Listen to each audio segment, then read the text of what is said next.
आप देख रहे हैं द तर्कस। और आज हम चर्चा करेंगे कुछ ऐसे विमर्श पर जिसका समय समय पर यह ध्यान में आता रहा है कि जब भी देश में परिवर्तन और बदलाव के लिए कोई सक्रिय होता है, कि कोई प्रबल इच्छा शक्ति लेकर के सामने प्रस्तुत होता है, तो उसे लघु पुस्तिकाओं या पर्चों या लघु पत्रिकाओं का सहारा लेना पड़ा है। और इस तरह के शख्सियत हमारे बीच समय समय पर आते रहे हैं। आज भी हमारे सामने कई लोग हैं जो अपनी लघु पुस्तिकाओं के जरिए, अपनी पत्रिकाओं के जरिए, अपने पर्चों के जरिए समाज का ध्यान आकर्षित करना चाहते हैं। कभी पर्चे फेंकने की कार्रवाई ब्रिटिश असेंबली में भी करनी पड़ी थी, तो आज़ाद भारत में भी पर्चे लिखने, बांटने, फेंकने के तमाम क्रांतिकारी प्रयास सामने आते रहे हैं। इसी क्रम में आज के समय में हमने डॉक्टर बी.एन. गौड़ के पर्चों को, लघु पुस्तिकाओं को देखा और उसमें एक तड़प है, एक प्रयास है, एक कोशिश है, वर्तमान के साथ एक जद्दोजहद है कि कैसे हम समाज को उस दिशा में ले जाएं जिसकी जरूरत है। लेकिन समाज तो अपनी एक खास धारा में बहता है। कई बार वह सुषुप्तावस्था में चला जाता है, कई बार वह परंपराओं का इतना बड़ा हामी बन जाता है कि उसे अच्छी चीजें भी निगाह में नहीं आती हैं। तो आज इन्हीं कारणों को लेकर डॉक्टर बी.एन. गौड़ को अपनी बात लोगों के सामने रखनी पड़ी है और वह लघु पुस्तिकाओं के जरिए समय समय पर अपनी बात लोगों से रखते हैं। ये हम उनका खैर मकदम करते हैं, इस्तकबाल करते हैं, स्वागत करते हैं कि वह परिवर्तन के हामी हैं और ऐसा समाज निर्माण करना चाहते हैं जो सबके लिए खुशहाली का सबब बन सके। और अच्छी बात यह है कि उनके भीतर कहीं भी वह रूढ़िवाद, वह एक सीमा नहीं दिखती है। वह लोकहिताय, लोकहित के लिए सीमाओं को पार करके एक अच्छा समाज निर्माण करने में तत्पर दिखते हैं। कोई उनकी आलोचना करेगा, कोई उनको अपने खेमे से बाहर सोचने लगेगा, कोई कुछ कहेगा। इन चीज़ों से बेपरवाह होकर के जब कोई उतरता है तभी वह सच बात को, खरी बात को कह पाता है। इसी बात को कभी कबीर ने कहा। उन्होंने जो आज का विमर्श का विषय है, उस लघु पुस्तिका का उन्होंने नाम दिया है हिंदू मुसलमानों में धार्मिक सामाजिक पुनर्जागरण और उसके दो अग्रदूत स्वामी दयानंद और सर सैयद अहमद। स्वामी दयानंद और सर सैयद अहमद के बहाने डॉक्टर बी.एन. गौड़ ने लोगों को झकझोरने की कोशिश किया है, सचेत करने की कोशिश किया है, ललकारने की कोशिश किया है कि जब हमारे समाज के कुछ अगुआ उभर करके सामने आते हैं और वो सच बताने की कोशिश करते हैं, तो कुछ लोग जरूर उसको समझते हैं और समझ करके उसके साथ कदम से कदम मिला के चलने की कोशिश करते हैं। लेकिन बहुसंख्यक लोग जो उसको ठीक ढंग से, उस संदर्भ को नहीं समझ पाने के कारण उसके खिलाफ भी मोर्चा खोले खड़े दिखाई देते हैं। तो आज जरूरत है कि हमारे देश में हिंदू और मुस्लिम, ईसाई भी ले लें, तो ये 3-4 ऐसे समुदाय हैं जिनकी संख्या बड़ी संख्या है और इनके अपने नीति नियत कारणों आचरणों से पूरे समाज को प्रभावित होना पड़ता है।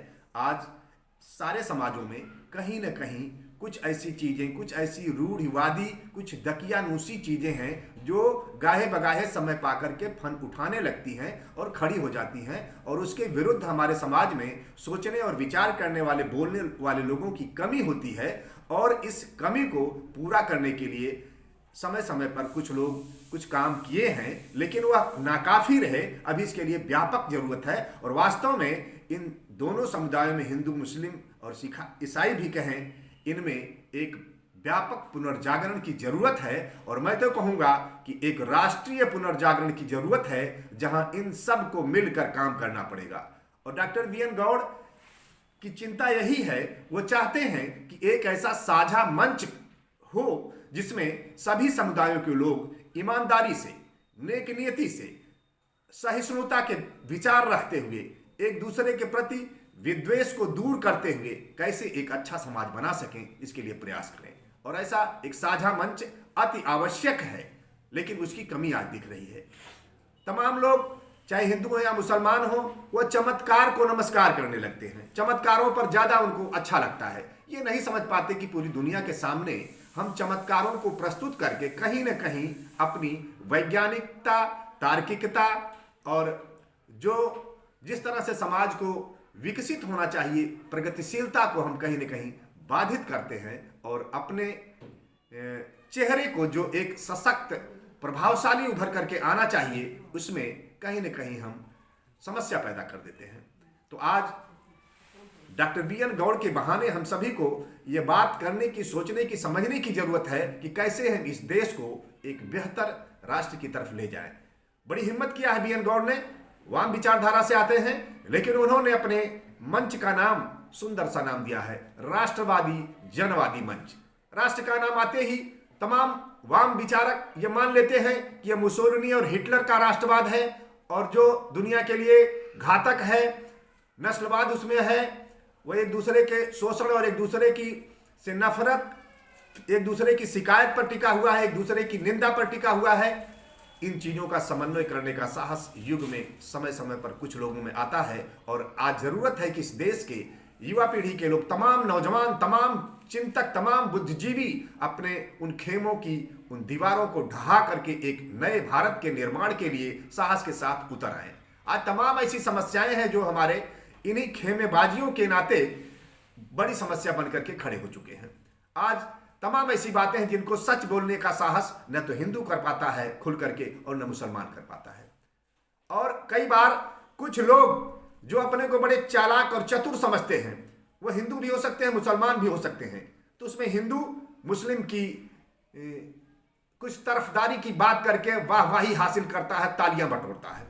और मुसलमानों में भी ऐसे लोगों की कमी नहीं है जो हिंदुओं की तरफदारी करके उनके गलत चीजों को भी स्वीकार करके उसको मान्यता दे करके कहीं न कहीं इस देश के साथ गलत व्यवहार करते हैं, जिसके नाते दोनों के जो गलत तत्व हैं, जो अवसरवादी तत्व हैं, जो चमत्कारवादी तत्व हैं, जो एक दूसरे में विभेद और तफरका पैदा करके एक दूसरे की रोटियां सेकते हैं, राजनीति करते हैं और फायदा उठाते हैं, उनको ताकत मिलती है। बहुत सारी ऐसी चीजें हैं जिस पर समय समय पर कुछ साहसी लोगों को चेताने की जरूरत पड़ेगी। मेरी बातों से अगर किसी को कोई तकलीफ और नाराजगी हो तो वो नाराजगी मुझसे होनी चाहिए, डॉक्टर बी.एन. गौड़ से नहीं होनी चाहिए, क्योंकि डॉक्टर बी.एन. गौड़ इस बारे में बहुत ही संतुलित, संजत, संजीदा और सजग हैं कि कोई भी इस तरह की बात ना हो कि किसी के दिल को ठोस या चोट पहुंचे। लेकिन जब हम बात करेंगे तो स्वाभाविक है कि किसी को थोड़ा चोट और ठेस भी पहुंच सकती है। मेरा मानना है कि हमें वैज्ञानिकता को, तार्किकता को सामने लाना होगा और तमाम ऐसी चीजों से अपने को रूबरू करना होगा और तमाम चीजों को इनकार करना पड़ेगा। स्वर्ग, नरक, शैतान, फरिश्ता, भगवान और देवदूत, तमाम ये चीजें जो है, ये सभी कहीं न कहीं मानव मन के कुविचार, सुविचार, संयत विचार, संतुलित विचार ही हैं। इनका कोई अलग से अस्तित्व नहीं है। इस बात को भी हमें समझना पड़ेगा। आज तमाम हम लगन, मुहूर्त के चक्कर में किसी के पास जाते हैं, उससे लगन और मुहूर्त निकालते हैं, जिसका खामियाजा होता है कि हमारी सड़कों पर इतनी भीड़ उमड़ पड़ती है कि हम किसी रोगी को हॉस्पिटल भी नहीं ले जा सकते और हम अपने को सभ्य कहलाने के हकदार मानते हैं। आज भी इस समय के साथ जो परिवर्तन आए हैं, जो समझ अब होनी चाहिए एक स्वतंत्र राष्ट्र की, स्वतंत्र समाज की, वो चीजें अभी भी हमको करनी पड़ेगी और अभी तक नहीं हो पा रही हैं। इसलिए हमको ऐसे पर्चों, ऐसी पुस्तिकाओं पर विमर्श करना पड़ेगा और सभी समाज के जो ईमानदार, हिम्मती, साहसी, सच बोलने वाले, सच का सामना करने वाले लोग हैं, उनको सामने आकर के एक साझा मंच बनाना चाहिए और उसी साझा मंच के जरिए हम अपने राष्ट्र का पुनर्निर्माण करेंगे, समाज की पुनर्निर्मिति करेंगे और सच कहने का साहस पैदा करेंगे। और जो लोग भी ऐसा सच बोलने, कहने के प्रयास कर रहे हैं, उन सभी के पक्ष में हमको खड़ा होना होगा, क्योंकि सच कहने वालों की बहुत कमी है और झूठ की बाजार इतनी गर्म है, इतनी चरम है कि वो उसकी स्थिति अगर कहें तो बेशरम सी हो गई है और लोगों को कोई भी हया, लाज नहीं है।